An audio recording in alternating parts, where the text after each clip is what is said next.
So today, what we're going to do is kind of like an overview or recap of the planets section, the solar system section. You guys just finished doing the reports on the planets. So basically what I'm going to do is recap all of that. You will hear some of the same things that you heard and learned when you listened to the reports as I go over them. Or you might also hear and learn some things that you didn't hear during the report. So I will bring out all those information. I'm not going to dwell too long on any particular information because my idea is to do a complete overview. So it's not to go really completely into detail into one particular thing. So the first thing we want to do is do a kind of comparative planetology. This is called comparative planetology. We're comparing some of the data of the planets, the revolution, rotation, masses, density, gravity, escape velocity, oblateness, eccentricity, orbital tilts. In order to do that, one of the quickest ways to do it is to look at a table of data of the planets and then to learn some information from that table. The one that we're using is the table called Planets. It's on my website and you can download it.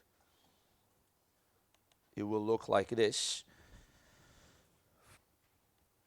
For historical purposes, they kept Pluto here as the 9th planet, but now we know that it's one of the category of dwarf planets, so it's not one of the official planets anymore, but we keep it here so that we can kind of compare the data.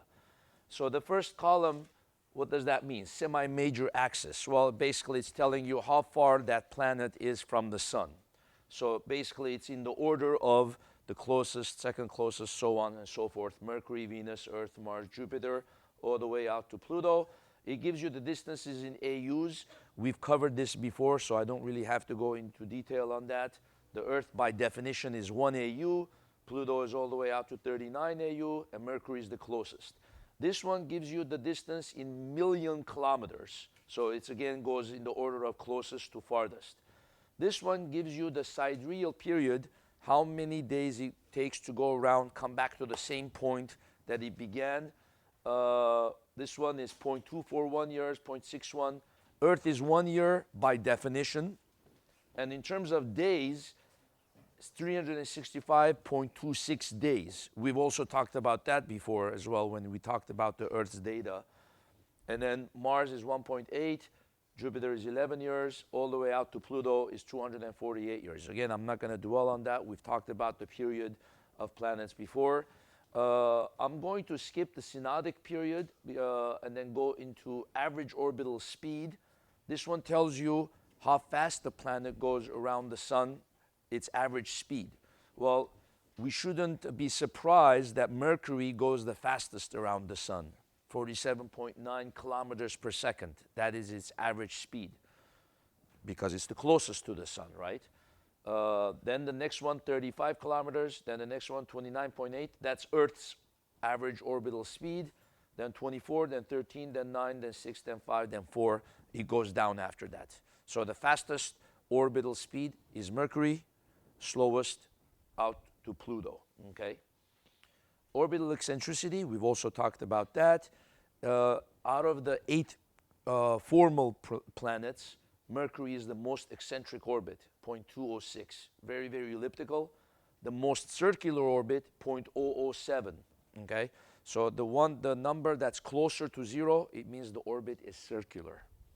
Okay? 0.007. Then Earth is 0.017, 0.093. Mars is more elliptical than Earth. Jupiter is less elliptical than Mars, but more elliptical than Earth.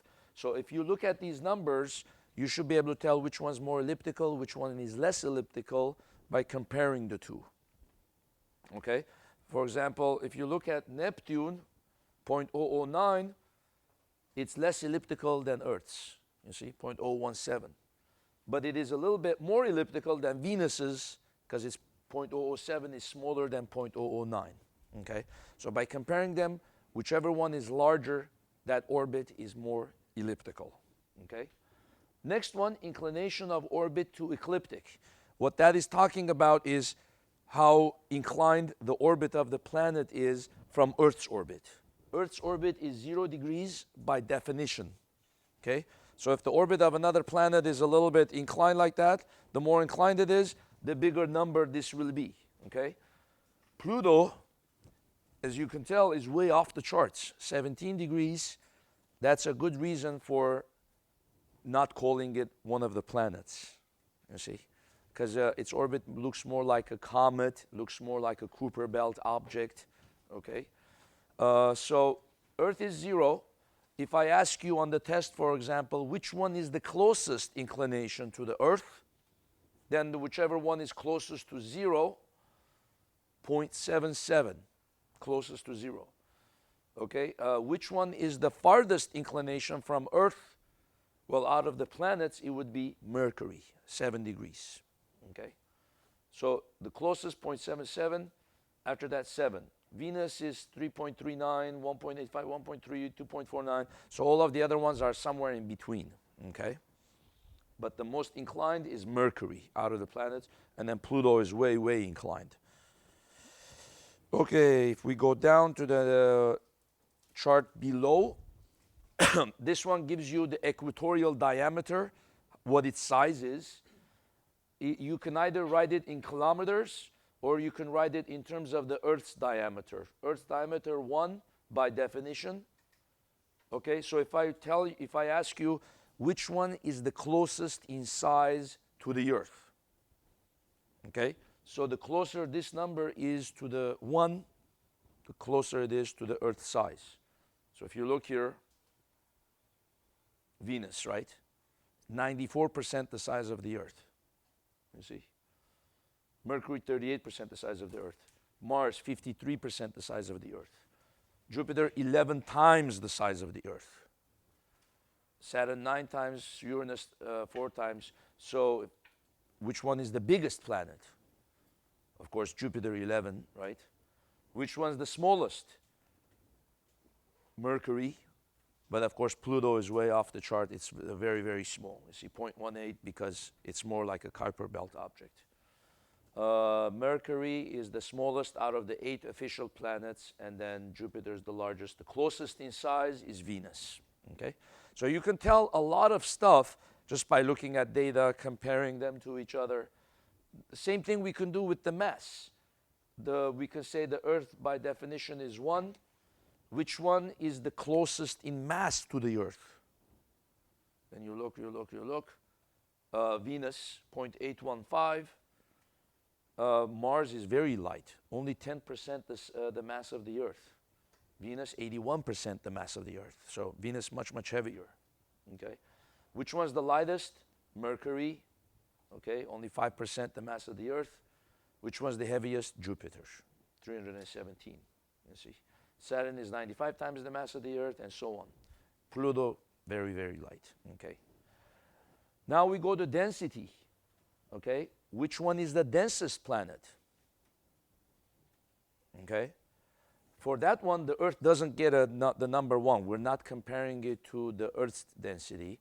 We compare that to the density of water. Density of water is 1,000 kilogram per cubic meter. 1,000 kilogram per cubic meter. So the denser it is, the bigger this number, the more denser it is. Okay, so which one's the densest planet? 5515. That's it. That's the densest planet. Which one does that happen to be? Earth. Earth is the densest planet. It's got the most heaviest elements in it. Which one's the second densest planet? Okay, then you go Mercury. Mercury is the second densest planet. Okay, notice even though it's light, doesn't mean it's not the dense. Okay, it's very, very dense because it's got a huge iron core. You see, so the second densest planet, Mercury. Then after that, it starts going down. The third densest planet, fourth densest. Then after that, you got, if you include Pluto, it would be Pluto. But then you go to the gas giants. After that, you get to Neptune, is denser. Then to Jupiter. Then to Uranus. Saturn is less dense than water. Okay. Because density of water is 1,000. So that's why Saturn would float on water, right? Then we get to rotational period. Okay, that's how many days it takes to rotate. Earth is 1 day to rotate by definition. That's 24 hours, right? 1 day it takes the Earth to rotate. The larger this number, that means it takes more days for the planet to orbit. That means it's slower. You see, it's opposite of what you think. The larger the number doesn't mean it rotates faster. It rotates slower. So which one is the slowest rotating planet? Venus. It takes 243 days to go around once. Slowest rotating planet. The R means it rotates retrograde.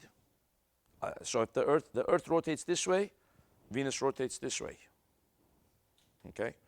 So the Earth goes this way, and then it goes around the sun. The Earth goes around the sun this way. Venus goes weird. It goes this way, and then it goes around the sun the same way that the Earth does. You see? But it rotates opposite to the way that it's going around the sun. Okay? Retrograde. 3 planets are retrograde. R, and if you include Pluto, Pluto would be the 3rd planet, which goes retrograde. So the slowest rotating planet, Venus. The fastest rotating planet, which one would that be?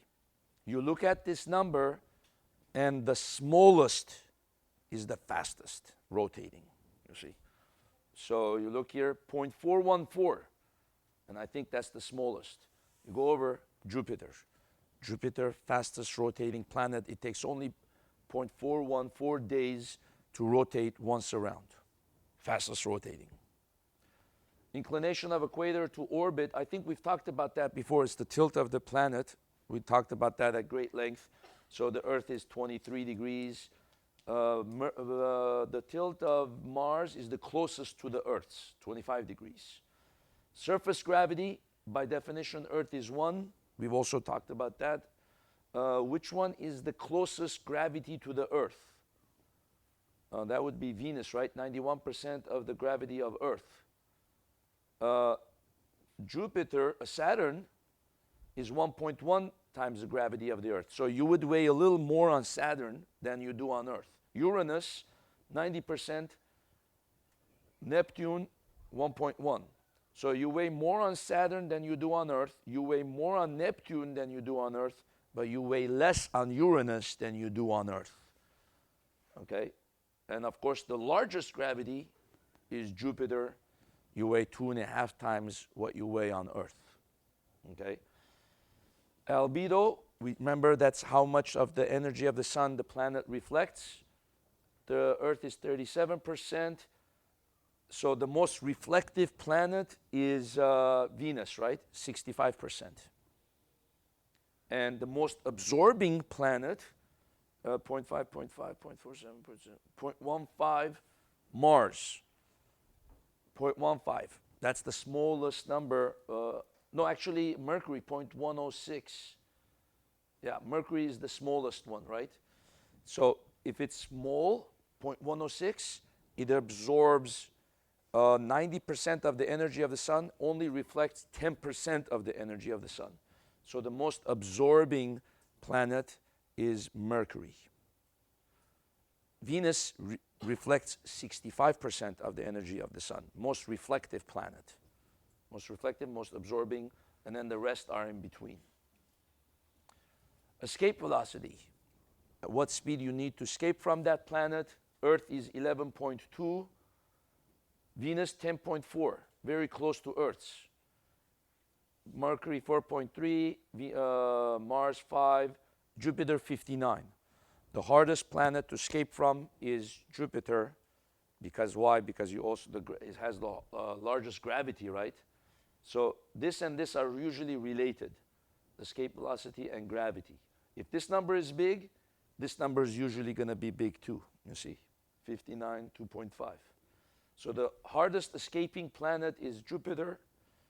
The smallest one is Mercury, if you don't count Pluto, okay? And then oblateness is how spherical the planet is. If the oblateness is 0, then the planet is almost perfectly spherical. So Mercury, Venus, almost perfectly spherical. Earth, 0.0034, it's a little oblate. 0.005, 0.064, 0.108, 0.03, 0.017. So the two planets that are spherical are Mercury and Venus. What's the most oblate planet? The most oval. That would be the number here that's the largest, right? 0.00, 0.0, 0.1, 0.0, 0.0. 0.1 is the largest. So Saturn. Saturn is the most oval planet. If you think about it, that kind of makes sense. Why? Because Saturn's density is very light, right? It doesn't weigh a lot for its volume. So since it spins very fast, it bulges out, and it doesn't have a lot of density to bring the bulging back in. So it's the most bulged out planet, 0.10, and it's the least densest planet. Okay? So from just that table, you could do a lot of comparative planetology and get some relevant information from that.